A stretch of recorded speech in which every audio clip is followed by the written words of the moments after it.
سید عالم علیہ الصلوۃ والتسلیم کی تعلیمات میں یہ بات شامل ہے کہ مسجدوں کو خوشبودار رکھا جائے۔ سردیوں کے موسم میں بند جوتے اور جرابیں ان کا استعمال ظاہری بات ہے کہ موسمی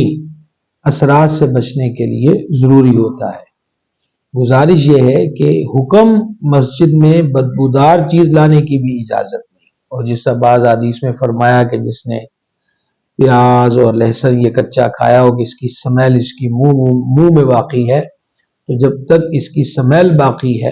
اس وقت تک بندہ مسجد میں نہ آئے۔ احتیاط کرنے سے بہت سارے کام ہو سکتے ہیں، تھوڑی سی کوشش اور تھوڑی سی ہمت اور تھوڑی سی کبھی دقت کا سامنا بھی کرنا پڑ سکتا ہے۔ امام محمد غزالی علیہ رحمت نے لکھا ہے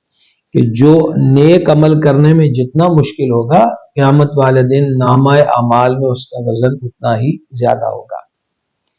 پہلی بات کہ وضو میں جب پاؤں دھو لیے جائیں تو ان کو اچھی طرح خشک کر لیا جائے کسی کپڑے کے ساتھ، پھر اس کے اوپر جرابیں پہنیں گے تو تعفن سے بچت رہے گی۔ دوسرا، جرابوں کو بھی دھونے کا موقع دینا چاہیے کہ مسلسل وہی استعمال نہ کی جائے۔ تیسرا، مختلف مٹیریل کے جوتے ہوتے ہیں، بعض اس قسم کے ہوتے ہیں کہ جن میں سمیل ہوتی ہے، بوئے ناگوار ہوتی ہے، تو اگر مشکل نہ ہو، اپنی جیب اجازت دیتی ہو تو ایسے شوز استعمال کر لیے جائیں کہ جو خود بدبو پیدا نہ کرتے ہوں۔ تو پاؤں کو خشک کرنا، جرابیں صاف ستھری پہننا،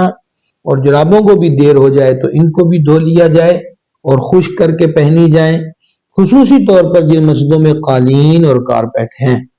تو وضو کرنے والے حضرات وضو خانے پر ہی اپنے پانی کے قطرات جو وجود پر باقی ہیں انہیں نچوڑ لیا کریں۔ اب کارپیٹ ہوتے ہیں، قالین ہوتے ہیں، مسجدوں کے حال بند کرنے پڑتے ہیں،